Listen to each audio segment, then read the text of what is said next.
شعبان کے مہینے کو اللہ تعالیٰ نے بہت فضیلت، اہمیت اور کرامت و شرافت عطا فرمائی ہے۔ کسی بھی مہینے کو فضیلت حاصل ہونے کی اصل وجہ اللہ تعالیٰ کی خاص تجلیات و برکات کا اس میں نازل ہونا ہے، لیکن بعض دوسری وجوہات بھی ثانوی درجے میں فضیلت کا سبب بن جاتی ہیں۔ رسول کریم صلی اللہ علیہ وسلم نے اللہ تعالیٰ سے اس مہینے میں برکت فرمانے کی دعا فرمائی ہے، اور پیارے رسول صلی اللہ علیہ وسلم اس مہینے میں کثرت سے نفلی روزے رکھا کرتے تھے، اور اس مہینے کے چاند اور تاریخوں کا بہت زیادہ اہتمام فرماتے تھے۔ یہ وہ مہینہ ہے جس میں بندوں کے اعمال اللہ رب العالمین کی بارگاہ میں اٹھائے جاتے ہیں، اور یہ وہ مہینہ ہے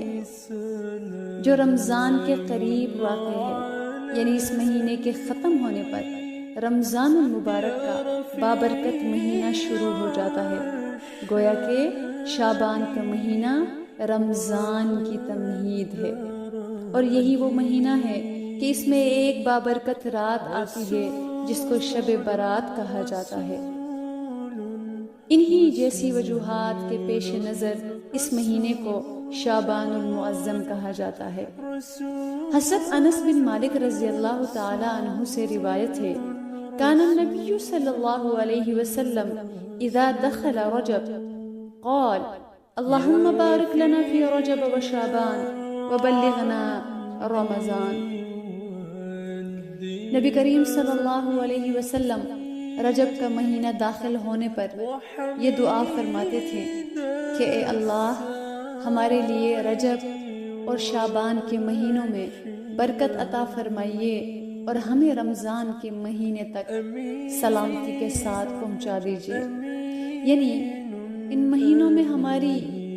عبادت میں برکت عطا فرمائیے اور ہماری عمر لمبی کر کے رمضان تک پہنچا دیجیے، تاکہ رمضان کے اعمال، روزہ اور تراویح وغیرہ کی سعادت حاصل کر سکے، جس سے شعبان کے مہینے کا برکت والا ہونا ظاہر ہوا۔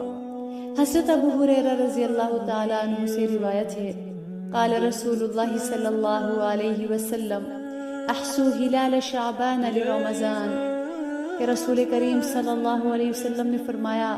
کہ رمضان کی غرض سے شعبان کے چاند اور اس کی تاریخوں کے حساب کو خوب اچھی طرح محفوظ رکھو۔